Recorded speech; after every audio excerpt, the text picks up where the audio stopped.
නැවතුණු තැන. සිත නැවතුණු තැන වැඩසටහනේ පළමු මංගල පියවරයි. ඇත්තටම මේ වැඩසටහන දිගු කාලයක් තිස්සේ කරන්න බලාපොරොත්තු සිටි වැඩසටහනක්. ඉතින් ඉස්සෙල්ලාම ඇත්තටම මේ සිත අපේ සිත හැම වෙලේම මුළු විශ්වය පුරාම හැම වෙලේම ගමන් කරනවා. තප්පරයක්වත් අපි ගාව නවතින්නේ නැහැ.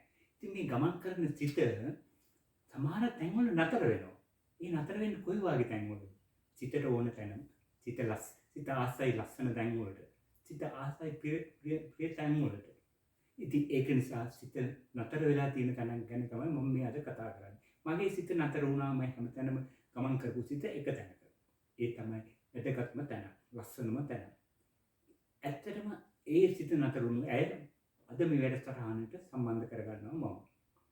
සිත නැවතුණු තැන් වැඩසටහනේ මංගල පියවරට මට අද අවස්ථාව ලැබුණා සහභාගී කරගන්න ජනප්‍රිය රංගන ශිල්පිනී ග්‍රේස් තෙන්නකෝන් මහත්මිය. මම ඉස්සෙල්ලාම ඇයව අයිබෝවන් කියලා පිළිගන්නවා. අයිබෝවන් ග්‍රේස්. අයිබෝවන්. ඇත්තටම මේ රංගන ශිල්පිනිය ගැන කෙටියෙන් හඳුන්වන්න මට බැහැ. බොහෝ ශේෂ්ත්‍ර ගණනාවකම ඇය නිරත වෙලා සිටිනවා. ඒක අපි අසන්නු, අපි නරඹන්නු හොඳටම දන්න දෙයක්. ඉතින් නමුත් ඒ පිළිබඳව කතා කිරීමේදී අපි පටන් ගන්න ඕන මුල්ම අවධිය පිළිබඳව. අපි රූපවාහිනිය පිළිබඳව. මම ඇත්තටම ග්‍රේස්ගෙන් අහන්න කැමතියි ඔබ මේ කවුරුවත් දන්නේ නැති වුණාට ඔබ හඬ කැවීම පිළිබඳව මුල්ම යුගයේ බොහෝසේ සම්බන්ධ වෙච්ච එක්කෙනෙක්. අපි පටන් ගමු ග්‍රේස් එතනින්ම. මේ ටයි මහත්තයාගේ අපි හඳුන්වන ටයිස් තොටලොත් මහත්තයා සමග ඔබ සම්බන්ධ වෙලා මුල්ම කටයුත්තක් කළා 1980 මුල් භාගයේදී. පටන් ගමු අපි එතනින්. ඇත්තටම අර ආනන්ද ඔබ කිව්වා වගේ එක්තරා හිත නැවතුණු තැනක්. මොකද රූපවාහිනිය ආරම්භේ. ඔව්. ඒකට සම්බන්ධ වෙලා හිටියේ ශ්‍රේෂ්ඨ ගණනාවකම ඉතාම දක්ෂ අධ්‍යක්ෂකවරයෙක් හැටියට හිටි සිනමාව වේදිකාව පවා. ඊට අමතරව ඔහු කවි ලිවීම භාෂාව ගැන හොඳ දැනුමක් තිබුණු කෙනෙක්. ටයිටස් තොටවත්ත ශූරීන් කියමුකෝ. මොකද ඇත්තටම ශූරේ හැම පැත්තෙන් බැලුවත් ඉතාම අගනා ශූරත්වයක් තිබිච්ච අධ්‍යක්ෂක කෙනෙක්. ඉතින් ඔහු යටතේ ඔහු මුලින්ම පටන් ගත්තේ රූපවාහිනී හඬ කැවීම අංශේ කාටුන් ඩබින්. කාටුන් කියන්නේ කවුරුත් දන්නවනේ කාටුන් කියන්නේ මොනවද කියලා. ඉතින් ඒ කාටුන් ඩබින් වලින් තමයි මුල්ම ආරම්භය ගත්තේ රූපවාහිනිය. ඔව්. මම හිතන්නේ 1980 මුල් වගේ කියන්නේ රූපවාහිනිය පටන් ගත්ත ගමන්ම වගේ. ඉතින් වෙනමම හඬ කැවීම මැදිරියක් පොඩි තැනක් රූපවාහිනිය හදාගෙන ඒකේ ඇතුල් වෙනකොටම තිබුණේ වැඩි කතා එපා වචන ඔබනවා. ඒ තමයි මේ සංකේතය උනේ මේ හඬ කැවීම පාලක මැදිරි. වැඩි කතා කරන්න එපා වචන ඔබනවා. ඉතින් ඇත්තටම අපිටත් ඒක ලොකු නැවුම් අත්දැකීමක් වුණා. හේතුව මේ එතෙක් ලංකාවේ කොතනකවත් හඬ කැවීම මේ විදිහට කරලා තිබුණේ නැහැ. ඉතින් කාටුන් ඩබින් කරද්දී ඉතින් මට මතකයි මම ඉස්සෙල්ලාම කරේ මේ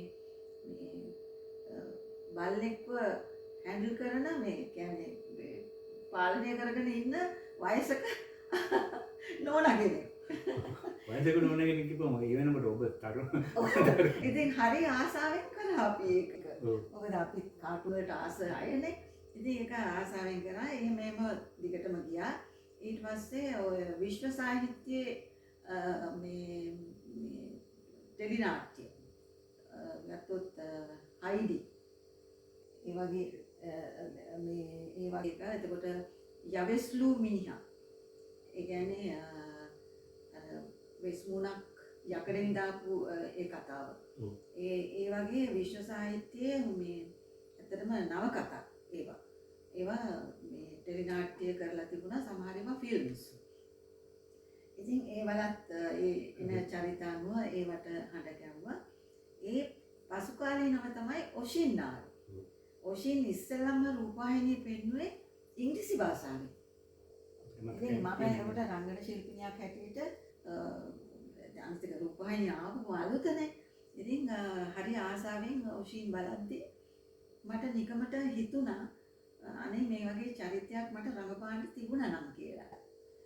නමුත් අන්තිමේට මේ රූපවාහිනියේ දැන් එතකොට මම ගුවන්විදුලියේ රාජකාරී කරන කාලේ. රූපවාහිනිය ඉස්සරහා හරියට අපේ එකම භූමියේ මේ ගෙදරයි මේ ගෙදරයි වගේ ඉස්සරහා ගෙදරයි මේ ගෙදරයි. ඉතින් අර කාටුන් ඩබින් වලට ගියම අපි ගැන ටයිම් මහත්තයා දැනගත්තා. අපි ආදරේට කියන ටයිම් මහත්තයා කියලා. ඉතින් ඔෂීන් බලද්දි මම හිතුවානේ මේ වගේ චරිතයක් මට සාමාන්‍ය රඟපාන්න තිබුණා නම් කොච්චර හොඳද කියලා. ඉතින් නමුත් දැන් රූපවාහිනියේ ඒක පටන් ගත්ත දවස්වල වෙන අයව මේ බලලා තියෙනවා. මහත්තයා එච්චර කැමැත්තක් දැකලා මේ වෙලාව නැහැ. ඊට පස්සේ අතන හිටිය අතුල රන්සිරිලා තමයි ටයිම් මහත්තයාගේ මූලික ගෝලයා.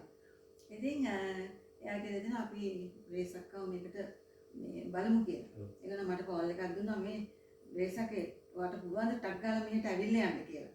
එතකොට දැන් මම කරපු රාජකාරිය හැටියට මම ඒ දවස්වල රෙකෝඩින් නෙමෙයි කරන්නේ අංශේ පාලක හැටියට. ඉතින් මම එන කෙනෙකුට මම එනකන් චුට්ටක් බලන්න මම හරියට දුවලා එන්නම් කියලා. ඒ ගියා. එතකොට ස්ටුඩියෝ එකේ හිටියා අශෝක ආතවදේටි. එයා තමයි මගේ ඔෂීන්ගේ මේ මුණුබුරා හැටියට හිටියේ.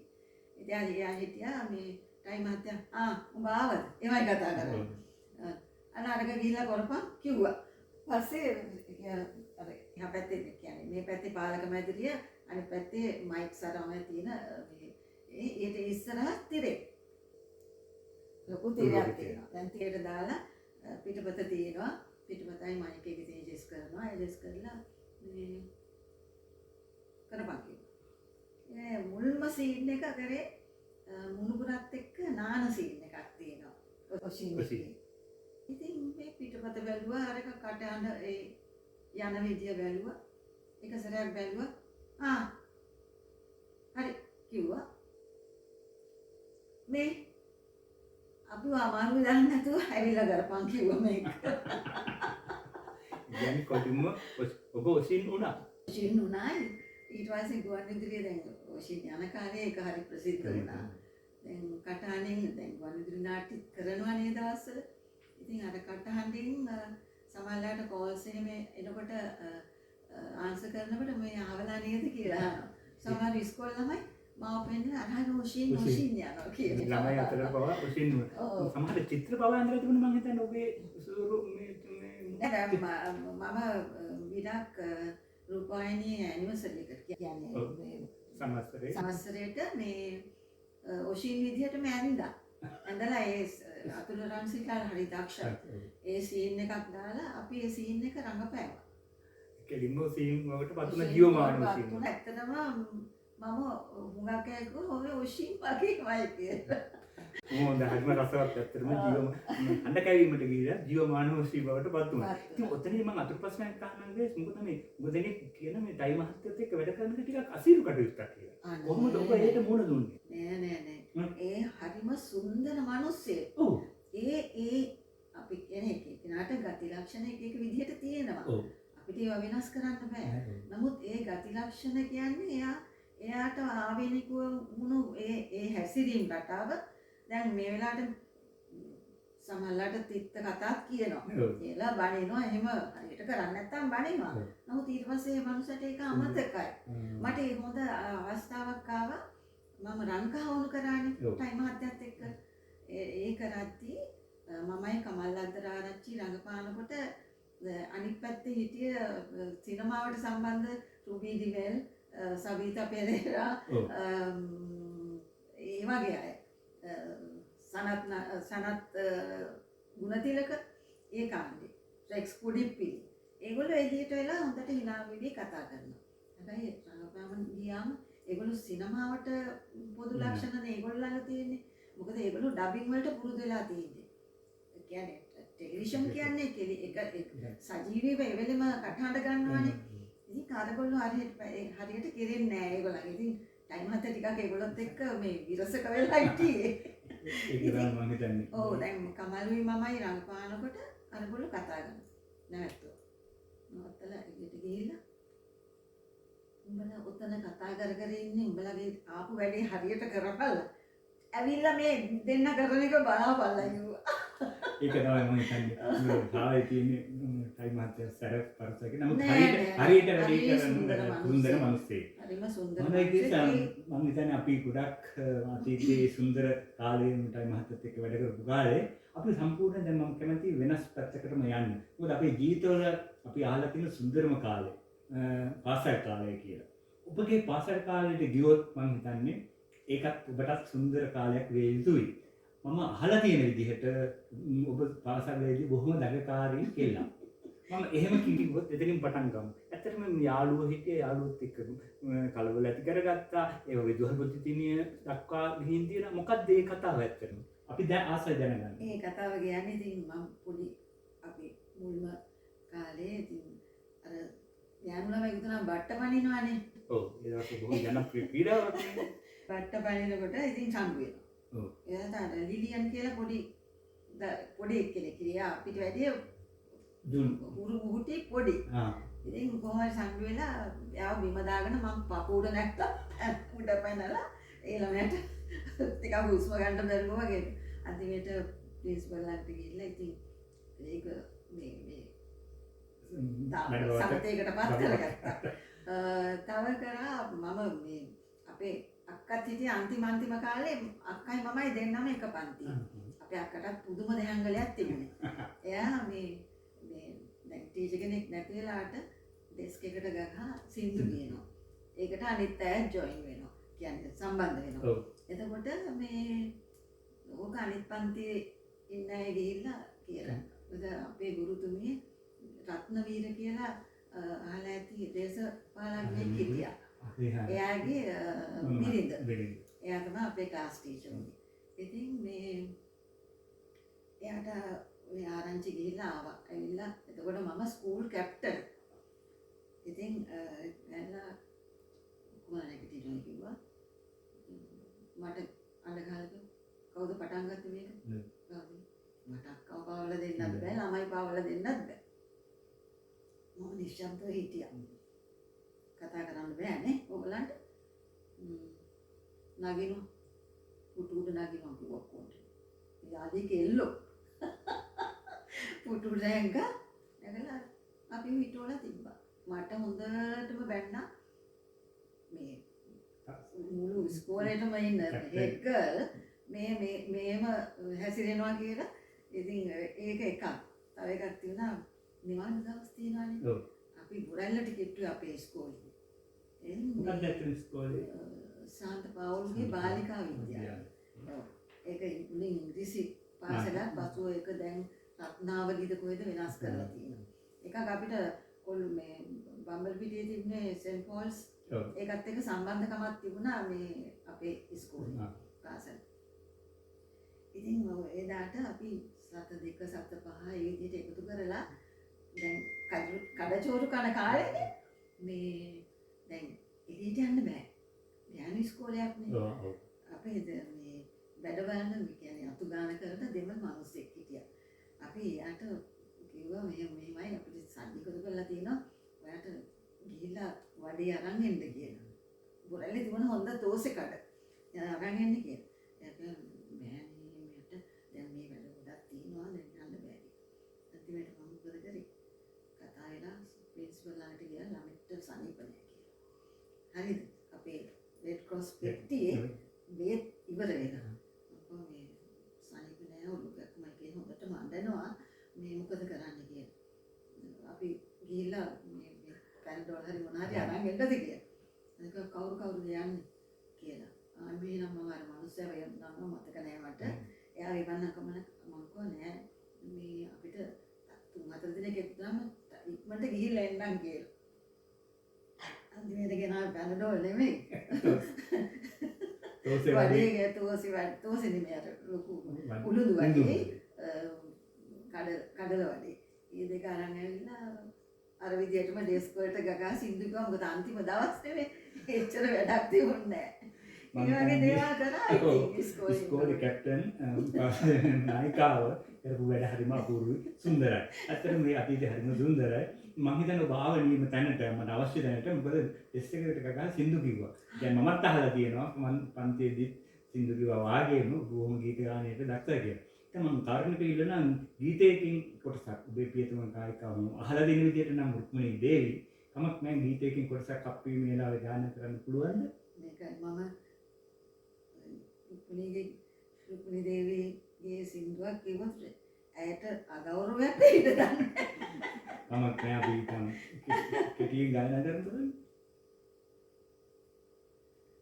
ආදරය නිසා හෘදී වැදෙන අපරාධි ජීවිත හානි වේ අපරාධි ජීවිත හානි වේ ඇති බොහෝ ස්තුතියි මම හිතන අපූර්වට ගායනා කළා අනේක වෙන්නේ මම හිතන අපේ රසිකයෝ පවා මේ කැමති වෙයි මොකද මම හිතන්නේ කටහඬින් ලස්සන අපි අතීතයේ ගියා රුක්මිණීගේ ගීතය මේලා ඇත්තටම බොහොම ස්තුතියි නැවතවතාවක් මම ස්තුති කරනවා ඒකත් හිත නැවතුණු තැනක් රුක්මිණී දේවිගේ කටහඬ සමග මම නැවතිලා ඉන්නේ ඇත්ත අපේ හිත නැත මම මුලින්ම කිව්වා අපේ හිත නැතර වෙන්නේ ඒ වගේ සුන්දර තැන්වල ඉතින් මගේ අපේ මේ සිත නැවතුණු තැන් වල සටහනේදී දැන් මම කතා කරන්න බලාපොරොත්තු වෙන්නේ ඔබ නිරත සිටින ශේෂ්ත්‍ර ගණනාවක් තිබුණත් අප පටන් ගමු පුංචි තිරේ වේදිකාව සිනමාව කොහොමද මේ ඔබ පාසලෙන්ම යමු වුණාද මේ කටයුතු වලට නැත්නම් පසු කාලීනව කොහොමද සම්බන්ධ වුනේ? ඔය ඇත්තටම පාසල් යන කාලෙදිම වගේ තමයි 1965 ඒ අවස්ථේ මගේ සහෝදරයෝ ගියේ වෙස්ලි විද්‍යාලයට අපේ පාසල අවශ්‍යමයි තිබුණේ සහ මේ වෙස්ලි විද්‍යාලය සමග ගොඩක් සම්බන්ධකම් තිබුණා. ඒ පාසලේ ගුරුවරයෙක් හිටියා ඉංග්‍රීසි ගුරුවරයා ෆීලික්ස් ප්‍රේමවර්ධන කියලා. ඒ තමයි හෙන්රි ජයසේනගේ කුවේණි නාට්‍යයෙන් දඩයක් කරුගේ චරිතය කරේ. ඒගොල්ලෝ ඒ දවස්වල. ඉතින් ඔහු ඒ දවස්වල ඔහුත් වේදිකා නාට්‍ය කරනවා.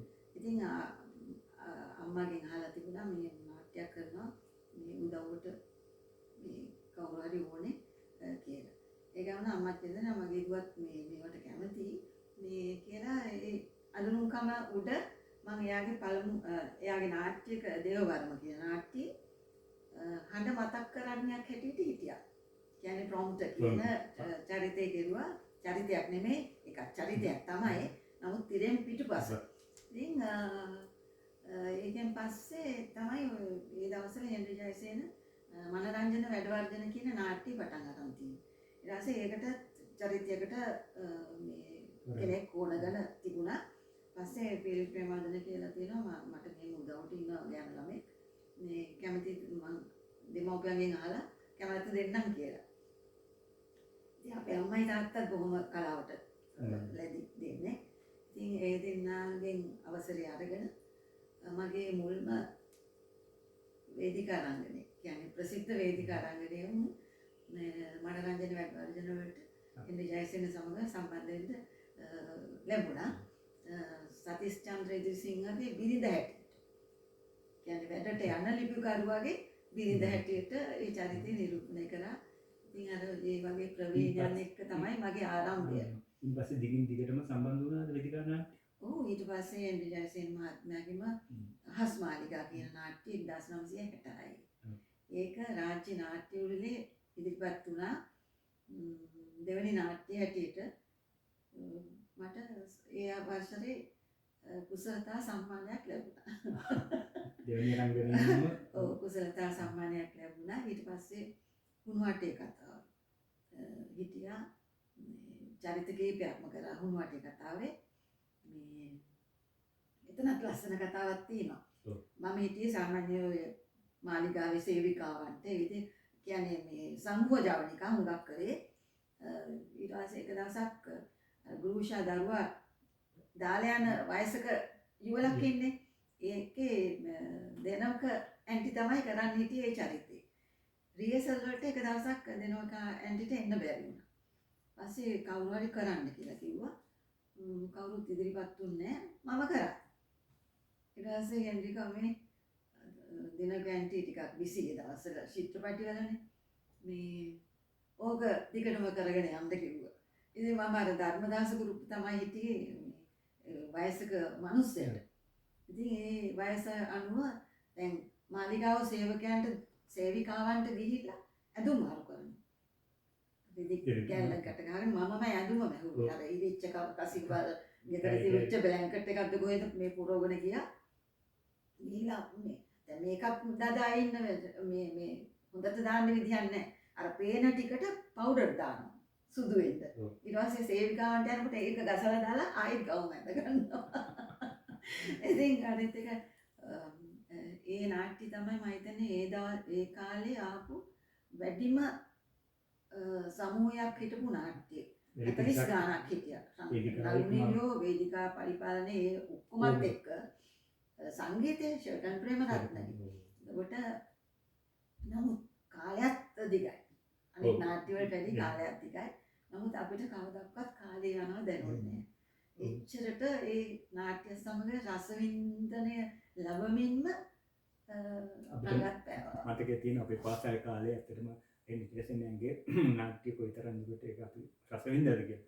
එතකොට දැන් ඔය වේදිකා නාට්‍යයෙන් ඔබ අවතීර්ණ වෙනවා මම හිතන්නේ ගුවන් විදුලියේ. ගුවන් විදුලිය තමයි ඔබේ බොහොම කීර්තිමත් තැනක් මම හිතන්නේ. ගුවන් විදුලියේ මම 1970 ගුවන් විදුලියට සම්බන්ධ වුණේ ක්‍රියාකාරී සහකාරවරියක් හැටියට. තාක්ෂණික පැත්තෙන් ඒක. තාක්ෂණය කියන්නේ ඒක අපි හිතමු semi technical වැඩක් විදියට. ඉතින් පුහුණුවක් දීලා අපිට කරා. නමුත් ඒකත් එක්තරා විදිහට සිත නැවතුණු තැනක්. ගුවන් විදුලියේ ඒ කරපු රාජකාරිය. හේතුව අපි තමයි මැදිරි වල වැඩසටහන් ඉදිරිපත් කරන්න නිවේදකට අමතරව අනිත් පැත්තේ හිටපු කාරණා. එනම කාමනික විදුලියෙන් මෙහා. ඔව් විදුලියෙන් මෙහා ඒ ඉස්සර තිබුණේ ෆේඩර්ස්. ෆේඩර්ස් පහක් තියෙනවා. මැදම තියෙන්නේ මේන් එක. කොනේ තියෙන්නේ ඇනවුන්සර් එක. ඊට පස්සේ ටර්න් ටේබල්ස් 3ක් තියෙනවා. ටේප් මැෂින්ස් 2ක් තියෙනවා. ඔබට තාම මතකයේ තියෙනවා ඒක. ඔව් ඊට අමතරව මේ උදේම මේ ලයිබ්‍රරි කියන්නේ ගීත ගබඩාවෙන් ට්‍රොලියෙන් ගෙනල්ලා අපේ මැදිරිවල තියෙනවා මේ ඩිස්ක් කියන්නේ තැටි සින්දු තැටි කමර්ෂල්ස් ඔක්කොම. දවසවල තිබුණා ටේප් තැටි. ඔව් කියන්නේ එක ටර්න් ටේබල් එකක් තිබුණා ඒකේ ගහන්න පුළුවන් 33යි 3න් එක වේගය සහ 16 මෙච්චර විතර ඇති ටර්න් ටේබල් එක. ඒ තැටිත් ඒ වගේ. ඉතින් ඒවත් උස්සලා කැමරෙන් අරගෙන ඒවා දානවා. තප්පර ගානේ කමර්ෂල්ස් මේ වාදනය කරන්න තිබුණා. ඒ එක අර HMV තැටි තියෙන්නේ. ඒ හා සමාන තැටි එක තියෙනවා. සමහරට 25ක් විතර තප්පර ගණන් වල කමර්ෂල්ස්. ඉතින් ඒ ෂෙඩියුල්ස් දෙකක් එනවා. එකක් ගීත මේ තියෙන එක අනිත් එක කමර්ෂල්. ඒකේ තියෙන දැන් මේ වෙලාවට මේ කට් එක ගහන්න ඕන. දැන් අතනින් තෝරලා දැන් 20 වෙනුවට 19 ගැව්වොත් ඒ ගාන අපි ගෙවන්න ඕනේ. ඇත්තටම මේ ලැබිය යුතු ආදායම ලබා ගන්න කොමර්ෂල් නේ. ඇත්තටම හරිම සංකීර්ණයි. ඒ කාලේ තාක්ෂණ පහසුකම් නැති යුගයක්නේ. ඉතින් මොකද නමුත් ඒක අපිට අර පුහුණුවත් එක්ක ඒ කරා. නමුත් අර ඒක යම් ඕන දෙයක් තමන් ආසාවෙන් වැඩිව කරොත් ඒකේ මේ වරදින්නේ නැහැ. ඉතින් මම හිතන්නේ ගුවන් විදුලියේදී ඔබේ ඒ තවත් ජීවිතේ වෙනස් වුණාද? වෙනස් වුණා කියන්නේ ගුවන් විදුලියේ ඉඳිද්දී තමයි දැන් නාට්‍ය වලට සම්බන්ධ වෙන්න ලැබුණා. සහ මම ශිල්පිනියක් වුණා. කියන්නේ ඒක නිකන් නෙමෙයි. ඒගොල්ලන්ට පරීක්ෂණයක් තියෙනවා. ඒකෙන් මම ශිල්පිනියක් වුණා. ඊළඟ ඇත්තටම ගුවන් විදුලි නාට්‍යයක් හැටියට ගුවන් මුවන් පැලැස්ස. මුවන් පැලැස්සේ නගරෙන් එන චරිතයක් හැටියට මගේ චරිතය කියන විසෝමණිකේ හරි ඒ වගේ නමක් තිබුණේ. ඒකට මට ඇත්තටම මුලින්ම අතහිත දුන්නේ ඇග්නස් සිරිසේන සහ ආනන්ද සිරිසේන මහත්මයා. ඉතින් ඒ වගේම වාර්තා වැඩසටහන් ඒ වගේ සංගීත වැඩසටහන් ඒක ඇත්තටම අපූර්ව අත්දැකීමක් වුණා. මොකද ඒ කාලේ ගුවන් විදුලිය සහ පත්තර පමණයි මේ මාධ්‍යයක් හැටියට සහ ප්‍රවෘත්ති විකාශනය වෙන ජනතාව අතරට යන්න යන තියෙන තුන එකම මාර්ගය. මාධ්‍යය. අර ඈත අතීතයේ ඔව්, ඒ කාලේදී තිබුණ ඇත්තටම අනබෙරේ ගහගෙන යනවා වගේ මේක තියෙන්නේ ගුවන්විදුලියයි පත්තරයි. පතරයි විතරයි. ඉතින් පස්සේ කොහොමද ඔබගේ මේ ගමන් මාර්ගය ආවේ පුංචි ඉස්සෙල්ලා වේදිකාව ඊට පස්සේ ගුවන්විදුලියට පස්සේ තමයි රූපවාහිනිය. ඔව්. ඊට පස්සේ රූපවාහිනියේ වැඩ කර ඉන්නකොට ඒත් මම ගුවන්විදුලියේ වැඩ කරන දවසක HD ප්‍රේමරත්න ආවා වැඩසටහනකට. ඔව්. පටිගත කිරීමකට. ඒ ඇවිල්ලා ඒ වෙනකොට මම රූපවාහිනී වැඩ කීපයක් කරලා තිබුණා. ඔය මේ ටයිම් මහත්තයත් එක්ක වැටත් නියරත් කියන එක මම පසුව කියන්නේ ඒ වැටත් නියරත් ගැන මේ ඒ කරද්දී කිව්වා මේ මම චිත්‍රපටයක් කරනවා මේ ග්‍රේස් කැමතිද කියලා. ඒක දවසට චිත්‍රපටයක රඟපාන්න තියනවා කියන්නේ නිකන් හිසේ මල් පුපුණා වගේ වැඩක් නේ. පස්සේ මම මේ කිව්වා මම එන්නම්. හැබැයි ජයසිරිගෙන් ගුටි කන්න තියනවා කිව්වා. W ජයසිරි. මම කොයිද රඟපෑමක් නේ කරන්නේ කියලා. එහෙම තමයි මට වීසිදල චිත්‍රපටයේ අවස්ථාව ලැබුණේ. මම දැන් වීසිදල බොහොම ජනප්‍රිය චිත්‍රපටයක්. ඔව් ඒ වීසිදල චිත්‍රපටයේ මම කරපු ගුටි කෑවට මේ මොකද ජයසිරි හිටියේ අර මාළු අල්ලන වැව් මාළු අල්ලන කෙනෙක් හැටියට එයා තමන්ගේ අල්ලපු වත්තේ ඉන්න එයාගේ දුවෙක් වගේ කෙනෙකුට ආදරේ බැඳෙනවා. ඒකට දුක් විඳින්නේ අර ගෑනු කෙනා. එයාගේ බිරිඳ. ඉතින් ඒ චරිතෙට මට මේ ඒ වසරේ 87 86 සරසවි සම්මානය ලැබුණා. නෑ ඉස්සෙල්ලා ලැබුණේ විචාරක සම්මානය. ඒ දවස්වල විචාරක සම්මානයක් තිබුණා. ඒක හම්බ වුණා. ඊට පස්සේ සරසවි සම්මානය හම්බ වුණා. ඒක හොඳ අවස්ථාවක් අපේ මේ ජීවිතේ. මොකද එතන තවත් තියෙනවා මම හිතන්නේ මුලින්ම සම්බන්ධ වෙන ටයිම් හතේ නැවතත් සිනමාවේදී ඔබට අවස්ථාව ලැබුණා ඔහොත් සමග කටයුතු කරන්න. ඒදී ඔබ ජයග්‍රහණය සම්මානයක් ලබා ගන්නවා. ඉතින් මේ ගමන යන කියනකොට දැන් අර ඔබ එක තැනකදී සඳහන් කළා ඇත්තටම මේ හරිම ලොකු දෙයක් ඒ දවස්වල රංගන ජීවිතයේ අවස්ථාවක් ලැබීම නිලියක් වීම කියන එක. මම හිතන්නේ අද වෙනකොට ඒක සම්පූර්ණයෙන්ම වෙනස් වෙලා තියෙනවා. ඒ පිළිබඳව අපි කතා කළ යුතුයි මොකද අද නිලියෝ පඳුර ගන්න පුළුවන් තරමට නිලියෝ බොහොම අපිට දකින්න ලැබෙන ඒ වගේම හතු පිපෙනවා වගේ පිපෙනවා පහුවදානකට පාර වෙලා ගිහිල්ලා. ඒ වගේම මේ නිලියන් තුල ඕගොල්ලන්ගේ කාලේ මේ කාලේ ගැන සඳහන් කළොත් හරිම ගෞරවය කළ යුතු චරිතයක් ජීවිතයේ පුද්ගලිකවත් ඔබ රංගන ජීවිතයේ තුල හරිම ජනතාව අතර බොහොම කීර්තිමත් නාමයක් තිබුණ නිලියක් කියපුවා අපි ගෞරවය කළා. අද ඒක කොතෙක් දුරට තියනවාද කියන එක ප්‍රශ්නයක්. ඔබ කොහොමද දකින්න වර්තමාන රංගන ශිල්පීන් සහ නිලියන් අද මොකද්ද මේ වෙලා තියෙන්නේ ඇත්තට? මොකද්ද මේ හතුරු වෙනවා වගේ පිපිලා පහවදා වෙනකොට නැති වෙලා ගිහින් තියෙන්නේ? හේතුව මේකයි. දැන් ලෝකයේ අද ඒ අපේ කාලේ තිබිච්ච ලෝකෙ නෙමෙයි දැන් තියෙන්නේ. ඔව්. ඒක එකක්. ඊට අමතරව ඒ කාලේ බිහි වෙච්ච නිර්මාණ ප්‍රේක්ෂකයන් අතර රස වින්දනයක් ඇති කළා. නමුත් අද තියෙන විදිහට නිර්මාණයක් හොඳ නිර්මාණයක් තියෙන්න ඕනේ. හොඳ නිර්මාණයක් රස විඳින්න. ඉතින් ඒ කාලය සමග ඒ රස විඳීම ඔක්කොම නිකන් දියාරු වෙලා ගිහින් තියෙනවා. හේතුව එකක් මේ ලෝක වෙනස් වෙනවා තාක්ෂණයේ දියුණු වෙනවා. ඒක එක පැත්තක්. නමුත් දැන් තියෙන්නේ ඒ තාක්ෂණික මෙවලම් පාවිච්චි කරලා ආයතන තියෙනවානේ. ඔව්. ඒ ආයතන වලට අවශ්‍ය විදිහට මේ හැමදේම වෙනස් කරලා තියෙනවා. මගේ දැක්ම ඒකයි. ඊට අමතරව එතන වෙන්නේ මේකයි.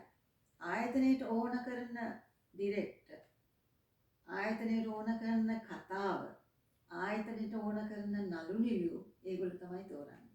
දැන් අපි ඉගෙනගෙන තියෙන්නේ දැන් මූලික දැනුමක් නැතුවනේ අපි ගුවන්විදුලියට ගියේ. නමුත් ගුවන්විදුලියේ වැඩ කරද්දී අපිට නොයෙකුත් අවස්ථාවන් ලැබුණා ඉගෙන ගැනීමට. ඒක ඒ හරියට පාවිච්චි කරන්නේ කොහොමද?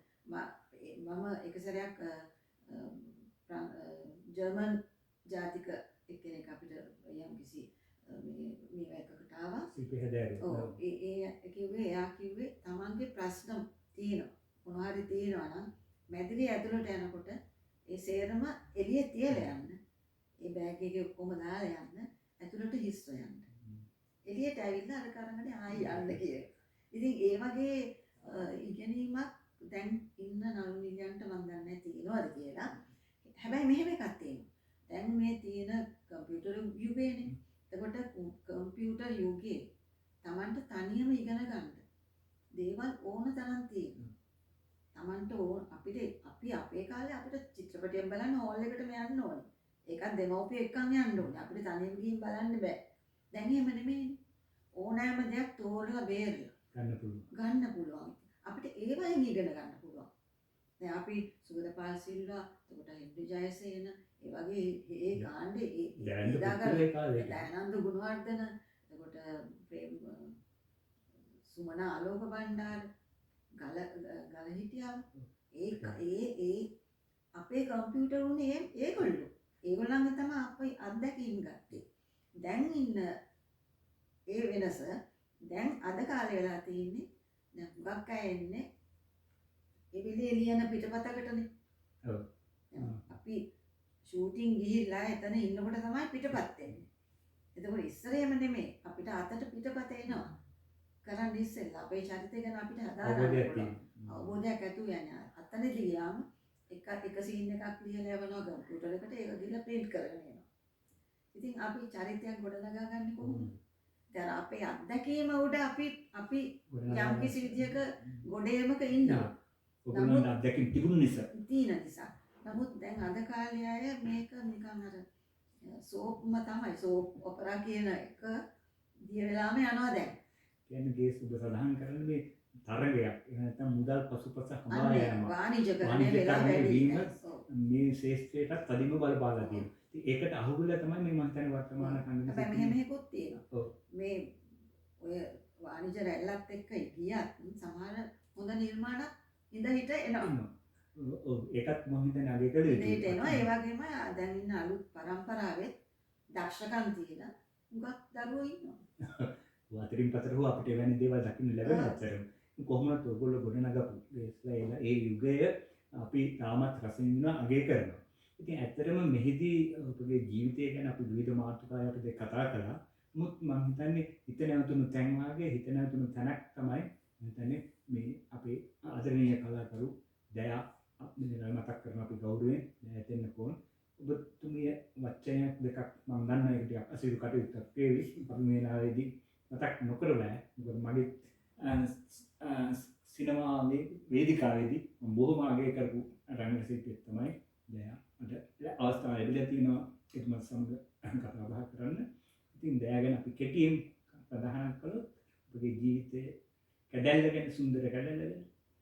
ඔය ඇත්තටම මම තේන්නේ කියන්නේ දයා දෙන්න ෆෝන් කිව්වට ටිකක් එයාට ආදරය කරන මුදලේ කතා කරේ තෙන්නේ කියලා. ඉතින් විශ්වවිද්‍යාල කරද්දී ඒට අවුරුදු ගණනකට කලින් තමයි යෝජනාවක් හැටියට මට එයා කතා කරේ. ඒකට මම ටිකක් කල් ගත්තා. නමුත් ඌව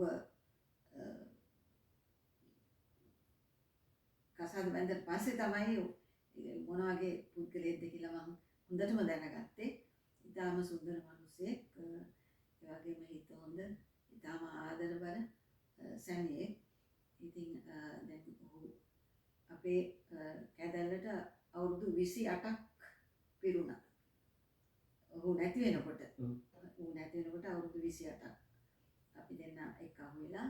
ඉතින් දැන් අවුරුදු 3කට කිට්ටුයි නැතුණක් සම්පූර්ණ වුණා ඔහු නැති වෙලා. ඉතින් පේරාදෙණිය විශ්වවිද්‍යාලයේ දර්ශනය අදාළලා ඒකෙන් මම හිතන්නේ ඔව් ඇත්තටම ඉතින් දැන් අමාරු මම දන්නවා.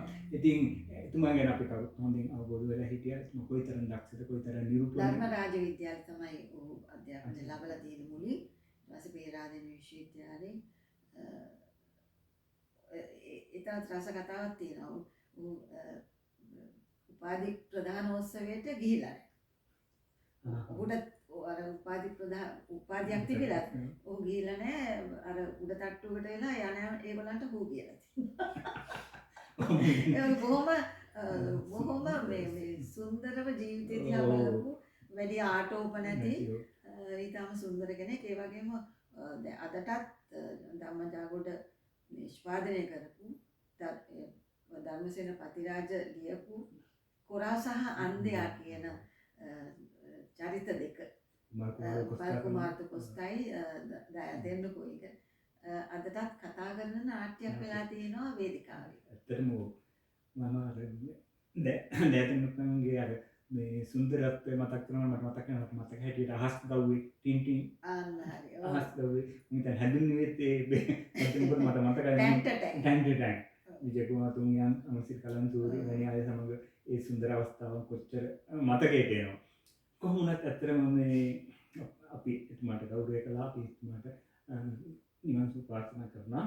කොහොම වුණත් මේ අපේ කතා බහ සිත නැවතුණු තැන් ගැන කතා කරනකොට ඔබ තවත් වැඩකට අත ගහලා තියෙනවා. චිත්‍රපට නිෂ්පාදනයක් ගැන.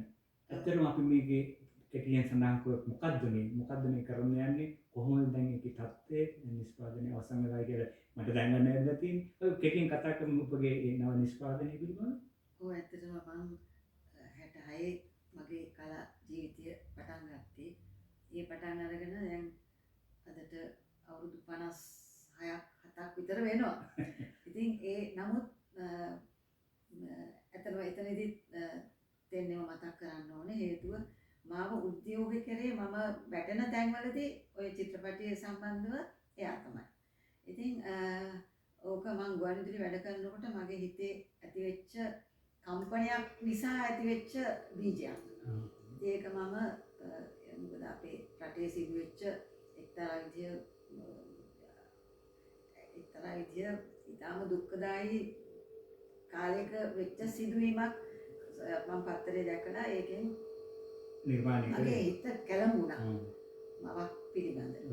يعني එකම දරුවා අතුරුදහන් වී ඒකෙන් පසු ඒ චරිතය ඒ අම්මා ලියුකේමියා රෝගියෙක් වුණා.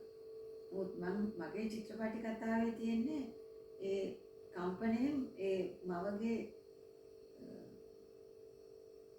එහෙටත් නැති මෙහෙටත් නැති චරිතයක් වෙනවා. එයා දරුවා ඒ උල්බාගාතේ ඇවිදිනවා. ඇවිදිනකොට තම පුතා හා සමාන තරුණයෙක් හම්බ වෙනවා.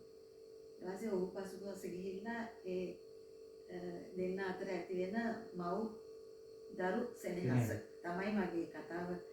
මමමයි තිර රචනය කරේ. නිෂ්පාදනයත් අපි දෙන්නම තමයි කරේ.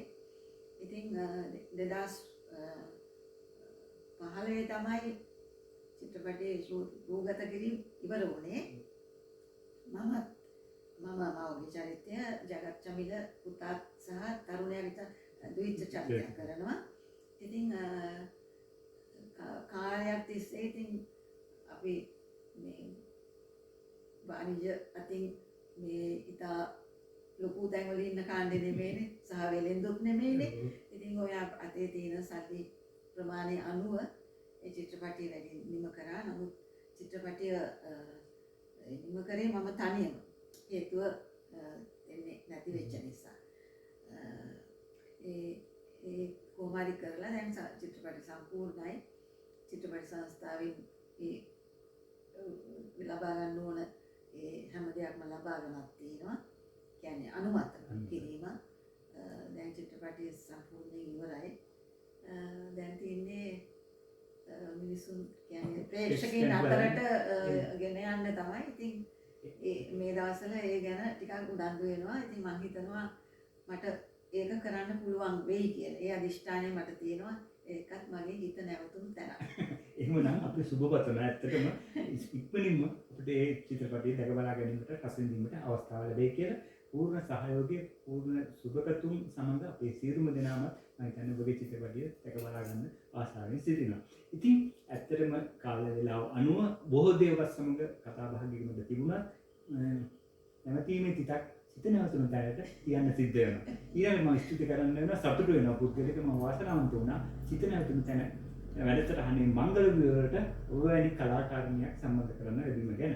ඊටමත් අවිවේකීව හදිස්සියේ මේ ඕස්ට්‍රේලියාව සංචාරයේ පැමිණි මොහොතක මහා අපහසුමගේ එකතු වීම පිළිබඳව මම නැවතත් ස්තුතිවන්ත වෙමි. එහෙමනම් සිත නැවතුණු තැන නිමා කරනවා මම වැඩසටහන. බොහොම ස්තුතියි. ආයුබෝවන් ආනන්දට මම ස්තුතිවන්ත වෙනවා මේ අවස්ථාව ඔබගේ පළමු වැඩසටහනට මාව සහභාගී කරගත්ත එක ගැන මටත් ආඩම්බරයක්.